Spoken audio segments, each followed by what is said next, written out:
গত ৬ মাস ধরে আমার যে ছেলেটার সঙ্গে প্রেম, আজ জানলাম সে বিবাহিত এবং তার ১ বছর বয়সী একটা মেয়ে সন্তানও আছে। বিষয়টা আমাকে দুঃখ দেওয়ার চেয়েও অবাক করেছিল বেশি। পরকীয়া ব্যাপারটাকে আমি ঘৃণা করি খুব, জঘন্য লাগে। অথচ অথচ কিভাবে যেন আমি নিজেই সেটার অংশীদার হয়ে গেলাম তার টেরই পাইনি। আমার প্রেমিকের নাম নিয়ান। ও থাকে ঢাকায়। পরিচয়টা আমাদের ফেসবুকেই। সম্পর্কে যাওয়ার আগে ওর ফেসবুক আইডিটা আমি অনেক ঘেঁটেছিলাম। তেমন চোখে পড়েনি কিছু। ও খুব একটা পোস্ট টোস্ট করতো না। নিজের পরিবারের ছবি তো নাই, নিজের ছবিও সেভাবে সে দিত না কখনো। এক দুবার শুক্রবার নামাজে যাওয়ার আগে আমাকেই যা দিয়েছিল। ওর বিয়ের ব্যাপারটা আমার সম্পূর্ণ অজানা। মানুষটা সবসময় আমার সাথে এমনভাবে কথা বলতো যেন আমি তার জীবনের প্রথম প্রেম, প্রথম বসন্ত। ব্যাপারটা আমি জেনেছি আজই একটু আগে। একজন ব্যক্তি ওর পরিবারের ছবি পোস্ট করছিল ওকে ট্যাগ করে। উপরে লিখেছিল, শুভ বিবাহবার্ষিকী। আমার চোখে পড়তেই প্রথমে আমি ওকে চিনতে পারলাম না। কোলে ছোট্ট একটা বাচ্চা, মুখে হাসি, অন্য হাত পাশের মেয়েটার কাঁধে। কি সুন্দর পরিবার, কি সুন্দর ছবি। আমি ফ্যাল ফ্যাল করে কতক্ষণ দেখলাম। জুম দিয়ে নিয়ানের মুখটা দেখে গেলাম অনেকক্ষণ। এরপর হঠাৎই পোস্টটা কেমন করে যেন গায়েব হয়ে গেল। বুঝলাম ডিলেট করেছে। আমি বিচলিত হলাম না। হাত দুটো কাঁপলে যথেষ্ট শান্ত রাখলাম নিজেকে। এরপর পুরোটা দিন আমি কেবল ঘুমিয়েই কাটালাম। উঠলাম একেবারে রাতে। খাবারের আগে রাতে খাবো না বলতেই মা নিজ হাতে জোর করে খাইয়ে দিয়ে গেলেন। রাত তখন ভালোই। এত ঘুমানোর পর আমার আর ঘুম আসছিল না। নিয়ানকে কল দিলাম। কলটা রিসিভ হলো। ওপাশ থেকে একটা বিষণ্ণ অস্থির গলা ভেসে এলো, আমি ব্যস্ত আছি এখন, পরে কল দিচ্ছি। কলটা কেটে দিতেই আমি বিস্মিত হলাম। তখন একটা বাচ্চার গলাও শোনা যাচ্ছিল স্পষ্ট। নিয়ম অনুযায়ী আমার এই মুহূর্তে ঈর্ষা করার কথা ছিল ওই নারী এবং তার সন্তানের প্রতি মনে বিদ্বেষ পোষা। অথচ অথচ আমার তাদের জন্য মায়া হলো খুব। ভীষণ কষ্ট হলো ওই মেয়েটার জন্য, যে মেয়েটা নিজের সমস্ত জীবন একজনের তরে সঁপে দিয়েছে, অথচ জানে না তার অগোচরে কি জঘন্য ভাবেই না তাকে ঠকানো হচ্ছে। সেই রাতে আমি আর ঘুমোতে পারলাম না। কাঁদলাম শুধু, তবে নিজের জন্য না, ওই মেয়েটার জন্য। পরের দিন আবার ঘুম ভাঙলো আমার অনেক দেরিতে।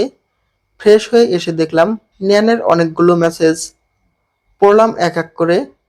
প্রথম কয়টাতে রাতে আর কথা বলতে না পারায় সে যে কতটা দুঃখিত হয়েছে তার বর্ণনা। এবং পরের কয়টা ছিল ভীষণ রোমান্টিক। ওগুলো পরে আমার গা গুলালো, বমি পেল। আমি সত্যি সত্যি ওয়াশরুমে গিয়ে বমি করে দিলাম। মুখটা ধুয়ে আয়নায় নিজের প্রতিবিম্বটার দিকে তাকাতেই দেখলাম সে হাসছে। আমি কপাল কুঁচকে জিজ্ঞেস করলাম, হাসছো কেন? প্রেমিকের রোমান্টিক মেসেজ পড়ে কোনো প্রেমিকা আবার বমি করে নাকি? কি জঘন্য ব্যাপার। আয়নায় আমিটা হেসে উঠল শব্দ করে। আমি দাঁত চেপে বললাম, ওটা আমার প্রেমিকের মেসেজ না, অন্য মেয়ের স্বামীর মেসেজ। প্রতিবিম্বটা এবার বিদ্রূপ করে বলল, ওটাই তো তোর প্রেমিক। অন্য মেয়ের স্বামী তোর প্রেমিক? তুই শেষমেশ একজন বিবাহিত পুরুষকে প্রেমিক বানালি। ছি! না, আমি বানাইনি। না জেনে কথা বলবে না। ওই পুরুষ, ওই লোকটা আমাকে জানায়নি এসব। আমি কি করে বুঝবো? আমি তো জানতাম না। জানা না জানাটা বড় ব্যাপার না। এখন বড় ব্যাপার হচ্ছে তুই একটা মেয়ের সংসার ভাঙার কারণ হতে যাচ্ছিস। কথাটা বীভৎস শোনালো। আমি মানতে পারলাম না। কানে হাত দিয়ে চেঁচিয়ে উঠলাম জোরে। মা এসে দরজা ধাক্কাতে আরম্ভ করলেন। ওনার গলার স্বর ভীত। বারবার জিজ্ঞেস করছিলেন আমার কি হয়েছে। আমি চেঁচালাম কেন? পড়ে যায়নি তো আবার কোনোভাবে? তখন সামলালাম নিজেকে। বড় বড় নিঃশ্বাস ফেলে মাকে বললাম, তেলাপোকা ছিল মা। মা রেগে গিয়ে ততক্ষণ আমাকে বকে সেখান থেকে চলে গেলেন। সেদিন নাস্তা খেয়ে আমি সিদ্ধান্ত নিলাম আজই নিয়ানের সাথে দেখা করব এবং আজই শেষ করব এসব কিছু। সেই মোতাবেক তাকে মেসেজে জানিয়ে দিলাম বিষয়টা। সে বলল আজ অফিসে চাপ অনেক, দেখা করা সম্ভব না। বুঝলাম অফিসের চাপ না, বিবাহ বার্ষিকী উপলক্ষে আজ হয়তো স্ত্রীকে দয়া করে একটু সময় দিবে। আমি আর কিছু বললাম না, কিন্তু পরের দুটো দিন ওর সাথে কথা বলা বন্ধ রাখলাম। কষ্ট হলো তাতে, তার থেকেও বেশি হলো ঘৃণা। ওর সাথে আমার সুন্দর সম্পর্ক ছিল, ও আমার প্রথম প্রেম। ভীষণ ভালোবেসেছিলাম এই কয়দিনে। ও আমাকে বিয়ের প্রতিশ্রুতি দিয়েছিল, বলেছিল আমাকে ভীষণ ভালো রাখবে। সেসব কথা মনে পড়লে এখন আমার গা ঘিন ঘিন লাগে, নিজের উপর রাগ হয়। মনে হয় আমি কেমন করে একটা বোকা হতে পারলাম, কেমন করে মানুষকে আরেকটু যাচাই করলাম না। এর 2 দিন পরে আমার ভার্সিটিতে এসে নিয়ান আমাকে সারপ্রাইজ দিল। আমি ওকে দেখে রীতিমতো ঘামছিলাম, শ্বাসটা গলার কাছে এসে আটকে যাচ্ছিল বারবার। বোধহয় জ্বরও চলে আসছিল। আমার বান্ধবী যে আমাদের সম্পর্কের কথাটা জানতো, সেই নিয়ানকে এখানে আসতে সাহায্য করেছিল। নিয়ান আমাকে নিয়ে একটা কফি শপে বসে। আমি বোবা তখনও, কি বলবো কি বলা উচিত বুঝতে পারছিলাম না। তবেও ভীষণই খুশি ছিল। খুব পরিপাটি হয়ে সেজেগুজে এসেছিল একেবারে। কফির অর্ডার দিয়ে সহজ হতেও আমার হাতটা ধরতে চেয়েছিল। আমি দিলাম না। যে হাতে একজন বাবা তার মেয়ের দায়িত্ব তুলে দিয়েছিল, সেই হাত আমাকে স্পর্শ করুক আমি তা চাইছিলাম না। ও ভাবছিল আমি হয়তো একটু বেশি লজ্জা পাচ্ছি, তাই আমাকে হাসানোর জন্য, একটু স্বাভাবিক করার জন্য খুব মজার মজার কথা বলছিল। সেসবে আমার মন গলেনি একটু। আমি কফিতে প্রথম চুমুকটা দিয়ে ওকে সরাসরি জিজ্ঞেস করলাম, তুমি যে বিবাহিত সেটা আমাকে জানাওনি কেন? কফিটা তখন মুখেই ছিল, সেটা ছিটকে বেরিয়ে গেল অমনি।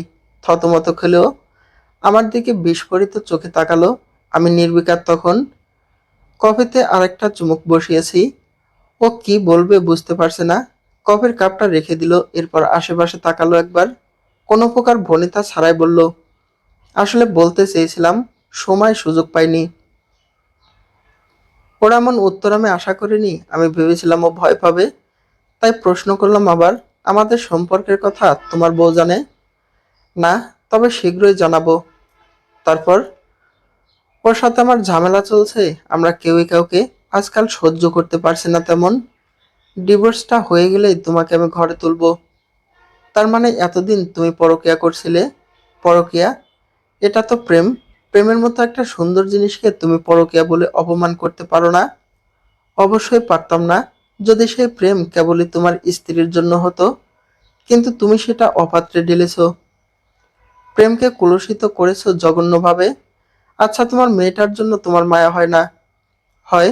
ওকে আমি ভালোবাসি খুব। তুমি চাইলে আমাদের বিয়ের পর ওকে আমি আমাদের কাছেই রাখবো। কি নির্লিপ্ত ভাবেই না কথাগুলো বলছো। আমি অবাক হচ্ছি আর ভাবছি, ওই মেয়েটা, যেই মেয়েটা ওকে বিয়ে করেছে, ওর সন্তান গর্ভে ধরেছে, ও কেমন করে এসব সহ্য করবে? কেমন করে মেনে নেবে স্বামীর এই কুৎসিত রূপটা?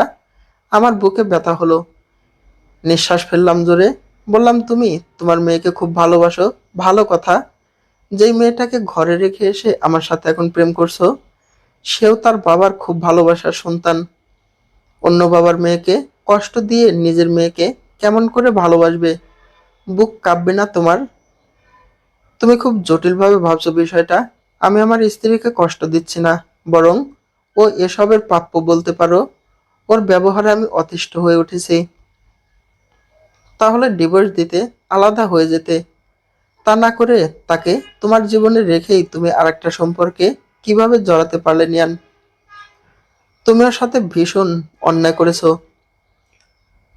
সবকিছুর তো একটা সময় লাগে। আমি উকিলের সাথে কথা বলছি, ডিভোর্সটা শীঘ্রই হবে। তুমি একটু সময় দাও আমায়। আমি ক্লান্ত হলাম। ওকে আমি যা বোঝাতে চাইছি ও তা বুঝতে পারছে না, পারবে না হয়তো।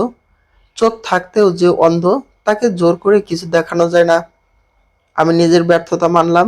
ওকে বললাম, বাড়ি ফিরে যাও, আমাদের সম্পর্ক এখানেই শেষ।